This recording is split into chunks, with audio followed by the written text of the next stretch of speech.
This is the first horror movie since Hereditary to genuinely scare me, and I could not be happier about it.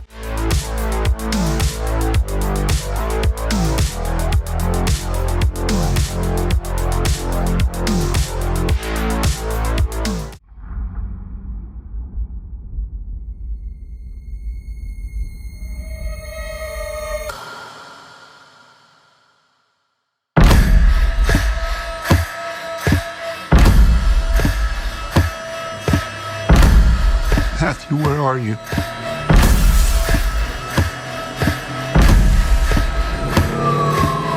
Where did you go?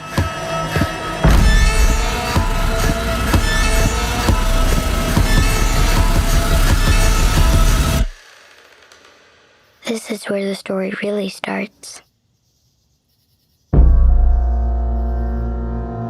Hey everyone, welcome back to the channel. Weapons is the new horror mystery film from director Zach Cregger, starring Julia Garner, Josh Brolin, Alden Ehrenreich, Benedict Wong, and Austin Abrams. Now, Barbarian, Cregger's last film, is one of my favorite horror movies of the last decade, so I had so much hype riding on this one. Honestly, it's been one of my most anticipated movies of the entire year, and I'm happy to report Weapons did not disappoint whatsoever. This is officially my favorite horror film of 2025 so far. Previously, that title went to Bring Her Back, and I'm not sure if anything else this year is going to top it. Not only that, but this is the first time since Hereditary, my all-time favorite horror movie, that a film has genuinely scared me. Before we get into the plot, if you're enjoying the channel, make sure to hit that like button and subscribe. It really helps me out. And if you want to go the extra mile, I've got a Patreon where you can support the channel for just $1 a month. That's less than a cup of coffee, and it helps me keep making these deep dive reviews. When all but one child from the same classroom mysteriously vanishes on the same night at exactly the same time, a small community is left questioning who or what is behind their disappearance. The film unfolds in 6 distinct chapters, each from a different character's perspective, gradually revealing how these lives and events intersect. So starting things off, I love the way this movie's story is structured. It's broken into 6 distinct chaptered segments, and each one plays like its own little short film, with its own tone, its own pacing, but always feeding back into the bigger mystery. You'll see events you've already witnessed from a totally different angle, and suddenly that throwaway moment you didn't think mattered takes on a completely new meaning. Sometimes it's a single object in the background, sometimes it's a line of dialogue that clicks into place later. This perspective shift keeps the tension high, because you're constantly reevaluating what you think you know. And while you do get bits and pieces along the way, Cregger is very careful about what he reveals and when. You'll be making theories the entire time, but I can pretty much guarantee you're not going to guess where this is heading. One thing I love about Cregger's writing, and this was true in Barbarian too, is that his characters aren't just placeholders for horror scenarios. They feel like actual people with flaws, contradictions, and messy histories. Julia Garner's character, for example, is written with a lot of empathy, but also a lot of complexity. She's not perfect. Some of her decisions made me want to yell at the screen, but you get why she's making them. Josh Brolin brings this gravelly, hard-edged presence, and at first you're almost certain he's going to be the villain of the movie. But when the story pivots to his perspective, you start seeing shades of vulnerability and regret that make him much more sympathetic. Alden Ehrenreich plays a man containing a lot of personal baggage, and his chapter does a great job slowly peeling back the layers of who he is and what's haunting him. Even the supporting cast gets moments to shine. Austin Abrams and Benedict Wong both have smaller but key roles, and each feels like they belong in this lived-in world. Let's talk about the gore, because wow, it's not wall-to-wall blood. Cregger doesn't overuse it, but when it hits hard. Most of it's saved for the third act, but those moments are brutal, creative, and executed with that practical meets CGI sweet spot where it feels disturbingly real. And yes, there's a potato peeler moment that's going to stick with me for a long time. I will never look at that kitchen tool the same way again. The horror itself is where this thing really shines. There's an uncanny quality to some of the movements, the way people or things enter a frame that immediately puts you on edge. Cregger knows exactly how long to hold a shot to make you squirm. There are jump scares, but they're not cheap. They're the kind where you earn that jolt because the buildup is suffocating. One scene in particular had me gripping my armrest just from the sound of a door opening. That's how precise the sound design is here. It turns mundane noises into moments of pure dread. Given Cregger's comedy roots, I expected some humor, but I didn't expect it to be woven into the horror this well. A lot of the laughs come from the sheer absurdity of certain situations. Something terrifying will be happening, but then there's this perfectly timed line or bizarre visual that undercuts it just enough to make you laugh without deflating the tension. That balance is so tricky to pull off, and here it just feels natural. I genuinely laughed out loud multiple times. And no spoilers, but the ending of Weapons is pure chaos in the best way. It's bloody, it's cathartic, and it pays off everything the movie's been building toward. But it also cranks things so far up in the final stretch that you can't help but sit there grinning. It's one of those endings that just goes for it, no holding back, and it's easily one of my favorite horror movie finales in years. Alright, so a quick sidebar. My theater experience. Packed opening night crowd, great energy, until about halfway through, when a couple a few seats down decided they were going to narrate the movie. Out loud, full sentences, full volume. Like if you're there opening night, I'd assume you actually want to watch the movie, not ruin it for everyone else. But apparently not. It didn't ruin the movie for me, but man was it annoying. Theater etiquette is a huge talking point in the film community lately, and stuff like this is exactly why. If you're the kind of person who goes to the theater and acts like that, stay home, seriously. Having said all that, 2025 has already been an amazing year for horror, and there's still so much to come, but Weapons is the one to beat right now. It's brilliantly structured, filled with great characters, terrifying moments, gnarly gore, perfectly timed humor, and an ending that completely delivers. I'm giving Weapons a 5 out of 5. I loved every second of it, and I can't wait to see what Zach Cregger does next. If you've seen Weapons, let me know what you thought in the comments, and tell me what your favorite horror movie of the year is so far. If you liked this review, go ahead and drop a like and subscribe so you don't miss future uploads. And again, if you want to directly support the channel and get some extra perks, you can join my Patreon for just $1 a month. It really does help keep the lights on around here. Thanks for watching, and I'll see you guys in the next one.